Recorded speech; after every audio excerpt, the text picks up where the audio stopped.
اور یہ شام کے وقت بہت زیادہ ایکٹیو ہو جاتے ہیں اور نائٹ کے وقت کچھ جیلے ڈالے ہوتے ہیں، لیکن حقیقت میں یہ پوائزن چھوڑنے والے جانور ہیں اور ان کے بہت زیادہ سیور افیکٹس ہوتے ہیں۔ یہ اپنے پریڈیٹر پر سپرے کرتے ہیں ٹاکسن کا، جس سے اس کا نروس سسٹم بیکار ہو جاتا ہے اور اسی طرح سے یہ بھاگ جاتے ہیں۔ یہ جو ٹاکسن ہوتا ہے یہ ان جانوروں کے لیے انتہائی ہارمفل ہوتا ہے۔ یہ پرائمری ٹاکسن جو ہوتا ہے اس کو الکولائڈ کہا جاتا ہے، جس سے ان میں ہائپر ٹینشن پیدا ہوتی ہے اور مسل جو ہے وہ خراب ہونا شروع ہو جاتے ہیں۔ یہ سیکریشن یا یہ رطوبت جو ہے انسانوں کے لیے انتہائی خطرناک ہوتی ہے۔ اس کے جو برائٹ کلر ہیں وہ ایک وارننگ سائن ہوتے ہیں دوسرے آرگانزم کے لیے، جو دوسرے جانوروں کے لیے۔ بیاور بھی ایک جانور ہے، یہ نارتھ امریکہ اور یوریشیا میں پایا جاتا ہے۔ اس کی سب سے بڑی بات جو میں آپ کو بتانا چاہتا ہوں کہ یہ اپنے گھر ڈیمز کے نزدیک بناتے ہیں یا کینالز اور لاجز میں بناتے ہیں۔ بیورز اپنی کالونیاں بناتے ہیں اور مور ڈیم ان کے پاس ہوتے ہیں تاکہ وہ اپنے شکاریوں سے بچ سکیں۔ کچھ لوگ اس کو بنیادی طور پر پالتو جانور بھی رکھتے ہیں، پالتو جانور کے طور پر بیور کو رکھا جاتا ہے، لیکن یہ ایکچولی اگریزو اس وقت ہو جاتا ہے جب اس کو ڈسٹرب کیا جاتا ہے۔ اس صورت میں انسانوں کو بھی یہ نقصان پہنچا سکتے ہیں۔ ڈے ٹائم کے وقت یہ انسانوں پہ بھی حملہ کرتے ہیں۔ ایک اور بات جو ہے وہ یہ ہے کہ یہ زمین پہ بھی حملہ کر سکتے ہیں اور پانی میں بھی انسانوں پہ حملہ کر سکتے ہیں۔ Australian box jelly fish, Australian box jelly fish, jelly fish کے متعلق پہلے بھی میں آپ کو بتا چکا ہوں کہ یہ انتہائی زہریلی مچھلی ہے۔ کیوب شیپ اس کی باڈی ہوتی ہے اور یہ نارتھرن آسٹریلیا اور انڈو پیسفک ریجن میں پائی جاتی ہے، اور اس کا رنگ جو ہوتا ہے وہ بلیو کلر کا ہوتا ہے۔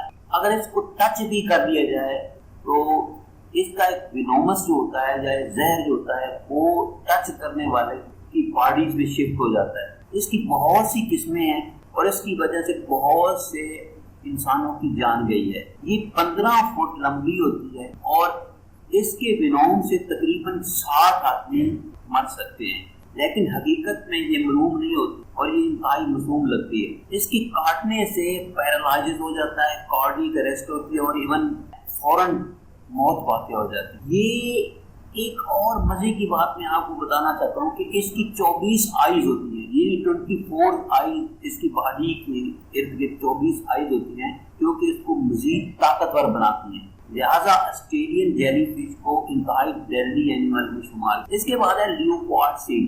لیوپارڈ سیل اگرچہ کہ یہ نظر آتی ہے کہ یہ واقعہ معصوم ہے اور یہ انسانوں کو کچھ نہیں کہتی، سمندری دنیا میں لیوپارڈ سیل ایسا جانور ہے جس کی بہت زیادہ قسمیں ہیں۔ بہت سے لوگ ان کی وجہ سے موت کے منہ میں چلے گئے ہیں۔ یہ لیوپارڈ سیل آسٹریلیا میں، نیوزی لینڈ میں، ساؤتھ افریقن علاقوں میں پائی جاتی ہے۔ اگرچہ کہ یہ ایک فنی اور انوسینٹ معلوم ہوتی ہے، لیکن حقیقت میں یہ ان لوگوں کو بیوقوف بناتی ہے۔ یہ ہیومن بینگ کے لیے انتہائی اگریسو ہوتی ہے اور یہ لوگوں کو کاٹتی ہے اور ان کو کھینچ کے برف پر یا پانی پہ لے کے جاتی ہے۔ بہت سے بیولوجسٹ اور ٹریولرز ہیں جو کہ ان کا شکار ہوئے اور یہ سیلز بوٹس پر بھی حملہ کرتی ہے۔ اس کی وجہ سے ریسرچر کے لیے یہ بہت مشکل ہو گیا ہے کہ وہ پانی میں جا کے اس کا مطالعہ کر سکے، اور یہ ہمیشہ ایک گروپ کی صورت میں رہتی ہیں، کے لیے ایک بھی نہیں رہتی۔ اس کی خوراک جو ہوتی ہے پینگوئن اور ریبٹ وغیرہ ہوتے ہیں۔ یہ کوئی مسئلہ نہیں ہے کہ وہ اپنا شکار زمین پہ کرتی ہے یا پانی میں کرتی ہے، یہ ان کو نگل جاتی ہے یا ان کے بہت بڑے حصے بہت ٹکڑوں میں تقسیم کر دیتی ہے، لیکن حقیقت یہ ہے کہ یہ انتہائی ہارمفل ہے۔ اس کے بعد ہے بلیو رنگڈ آکٹوپس، یہ بھی ایک انتہائی خوبصورت نظر آنے والا آکٹوپس ہے اور ایسے لگتا ہے جیسے کہ ریئلی یہ جیول ہو، لیکن حقیقت میں یہ ایسے لگتا ہے کہ یہ واقعہ انوسینٹ ہے اور اٹریکٹیو بھی لگتا ہے۔ اس کی بہت زیادہ ورائٹیز ہیں اور انڈین اوشن میں بھی پایا جاتا ہے اور بہت سے اور سمندروں میں۔ لمبائی جو ہوتی ہے تقریباً 12 سے 20 سینٹی میٹر لینتھ میں ہوتی ہے۔ یہ آکٹوپس انتہائی پوائزنس اینیمل جن کو شمار کیا گیا ہے اور یہ انتہائی ہیومن بینگ کے لیے خطرناک ہوتا ہے۔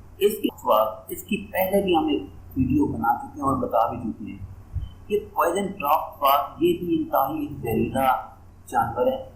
اگرچہ کہ یہ انتہائی انوسینٹ لگتا ہے لیکن حقیقت میں جب یہ انسانوں کے پاس جاتا ہے اس کی سکن پر ایک بہت زیادہ وینوم ہوتا ہے جس کو ٹچ کرنے سے انسان بے ہوش ہو جاتا ہے.